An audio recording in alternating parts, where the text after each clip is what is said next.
At the end of June 1989, he came to Switzerland from Serbia. He intended to stay in it for 3 months, to earn 250 DM so that he could repay some debt, which had stood in Serbia for a year. That was 1 monthly salary in Serbia. But he has been without employment in Serbia since April 1988. And even if he had been in employment, the monthly salary there is necessary for a monthly survival, and there would be nothing left to repay the debt. etc. Of course, in the summer of 1989, he did not want to look for a job in Switzerland, which would bring a normal amount of money for Swiss circumstances, and abnormally large sums of money for Serbian people. He had vowed not to work on muscles anymore. 3 months in Switzerland and back to Serbia. However, anyone who remembers how things went with the dinar as a convertible currency and political economic relations in SFR Yugoslavia since the summer of 1989, can understand why he decided not to return to Serbia in the autumn of that year as he had planned in time of her spring. He started earning money in Switzerland as a street musician, so he continued to do the same even after those 3 months, that were enough for him to earn money for that debt, and to send it to Serbia by mail. It went as it went, but that doesn't matter for this story. The only important thing is that after 3 years of illegal stay in Basel, he was spotted in a village near Solothurn and that the police registered him as a tourist, who has to leave Switzerland by the 31st of March, 1992.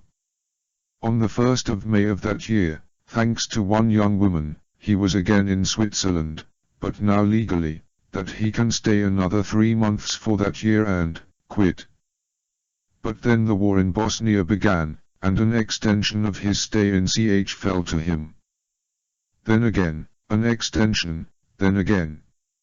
He was marked as an evader of military service in Serbia. In fact, the cantonal police of Solothurn stuck a noun next to his name, refractor, Koješta, avoidance of conscription. On the 9th of September 1992 he was allowed to remain indefinitely but to sign that he would not claim asylum or a job, then to support himself as he knows how, or to be supported by a lady who reintroduced him to Switzerland in May of that year. And, what? He signed because he did not want asylum, having a family and relatives in Serbia, nor did he want to do anything from what the Swiss offer to the Balkans, Turks and other foreigners without higher education. In 1994, he was already known in Solothurn as a street musician. He has become a city inventory. Most of the foreigners in Solothurn and the surrounding area believed that he was one Greek, because he played Greek and Macedonian music on bouzouki. He got a lot of money, not because of making music, which was not a masterpiece, but more because of the fame about Greece and its music, because of the movie Zorbas, because of his gypsy face and long black hair. And maybe because of that he was calm and happy while playing in the streets. It was easy for him to be satisfied here, because everything was better than in Serbia. And so on for years to come. In 1998, he received the canton's decision to leave Switzerland by the 30th of April 1999, because Serbia is now peaceful and stable. In 1999, it exploded in Kosovo, and he received a B residence permit. With all work permits for the canton, that is, not for the Confederacy. In January 2002, he officially became musician and novelist, writer. With a work permit for these jobs in your own organization, independent employee, selbstständiger Arbeiter. He was entitled to his ISBN contingent and he had confidence in himself and his fantasies. But on the 8th of December 2002 he suffered a stroke of the brain and became unable to play bouzouki on the streets, in fact, to beg for the money. But since he did not want to take any medication or go to any therapy, because, he thought, the brain should not be soiled with chemicals. He did not even receive social assistance. We don't know if you're really and how sick you are. Social officials said to him. You are not cured of anything. And so he, unable to make music and beg, was really thrown out into the street. On Monday, the 30th of June, 2003, he received a registered letter to leave the apartment, for which he had not paid rent for the last 6 months, by midnight on the 30th of June, 2003, otherwise, the communal services will take his things out of the apartment and take them to the warehouse, from where they will be able to take them only when he pays for the work of the utilities and cleaning the apartment. If he doesn't pay, things go to auction, and what's left goes to waste. He then reached an agreement to wait until he moved out by Friday, so, here and there, he called Bain up. His godfather Bain came in Balak and drove him and his belongings to the village Foren, near Brieten/BL. Free playing in the streets was already banned in most cities in Switzerland, and he no longer had the will to do it. The summer of 2003 was very, very warm. There were no people on the streets, nor did he have the strength to play in Laufen. And every day in Laufen or Brietenbach does not bring much money. In October 2003, he already lived in one village near Solothurn, because in Solothurn he felt himself at home. In January 2004, he lived in the city itself, with Andreas, a disabled man who traveled to the Dominican Republic for 3 months. Having thus had 3 relocations within a year, he opened the post box at the post office in Solothurn, that he would not have to inform acquaintances and officials at each new move that that address is no longer valid, this one is valid. He certainly had to report a change of address to Einwohner control within 8 days. In his mailbox No. 1337 a letter arrived with the sender's address, Public Security Service. He thought that he was now in disfavor because of his writings. In the meantime, he understood why he had fallen out of favor with the social services, a truly humane state. They had misjudged his views on Switzerland, and only because he often met with a family that was already in conflict with the canton's services and administrations. However, he did not want to explain anything to his acquaintances. He does not use the word friend so easily and quickly, nor to the cantonal authorities, that no one and nothing angers him here, i.e. that he is not in conflict with the authorities. But, he had already published a volume with 1/3 of the texts from his intensive enjoyment of freedom of expression. In which he really enjoyed, that is, he was dangerously free. One local philosopher had told him, "I don't like how cheeky you are, but I don't know where to attack you from." What he, the thinker-writer, received as praise. Because his views were not on shaky feet.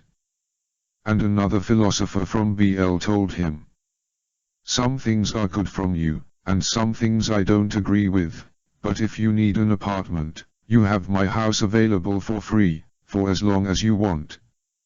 Of course, he could not move there, because with the B permit, we cannot change the place of residence outside the canton, where he received that permit for the first time.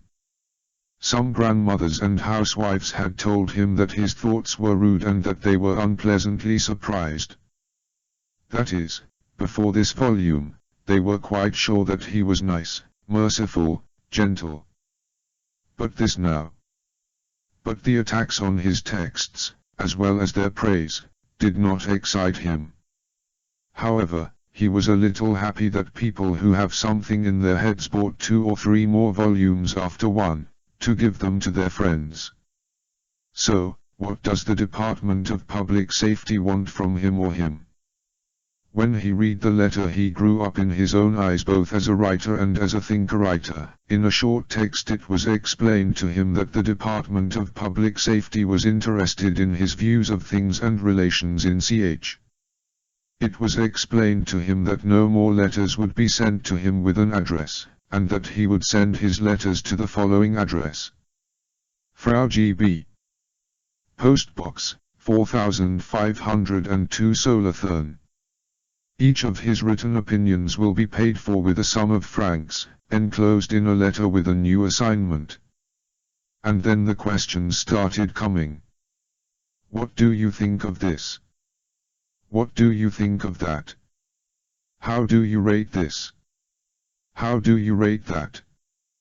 The questions were about things from Swiss policy towards foreigners, about foreigners' opinions about Swiss policy towards foreigners, about employers, about Balkans in CH, about Muslims in CH, about undeclared work, about sexual abuse of children, on the reduction of the number of members of Christian churches, on the increase in the number of sects and ritual groups, on the enjoyment of narcotics, on marriages of interest. For each opinion, he received 100 S. Father. He was given 2 assignments a month. It all came together so well that after a few months, he calmly counted on 200 francs of income from the Department of Public Security. And he enjoyed the role of an important political economic social analyst. He thoroughly followed the news reports on the events in and around Switzerland, in world politics and economy. It took so good 3 years.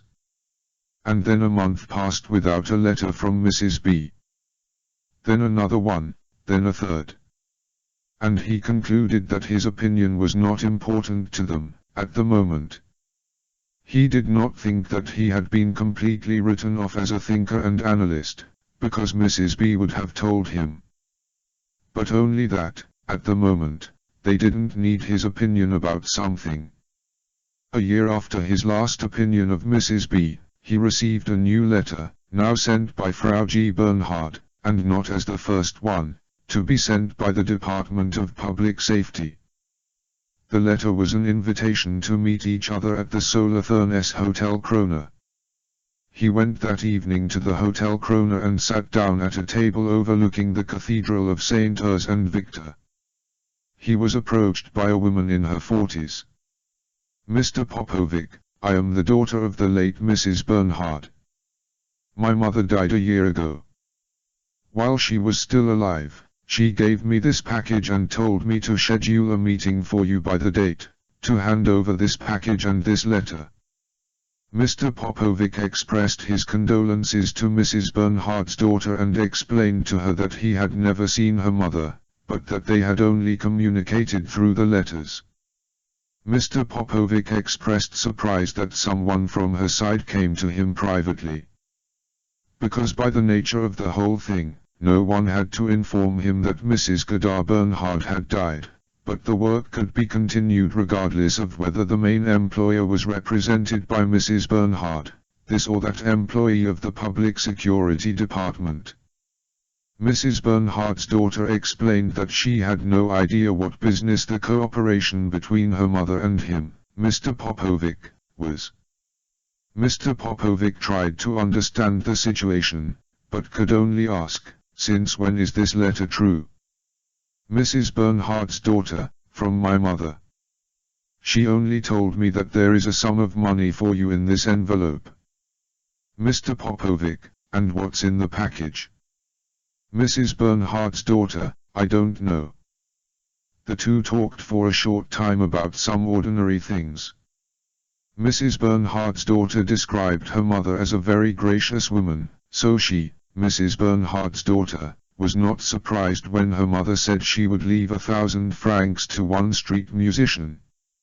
And, Mr. Popovic and Mrs. Bernhard Jr. parted that evening, just before 22 o'clock. Mr. Popovic was eager to find out the contents of the package sent to him by Miss Godard Bernhard.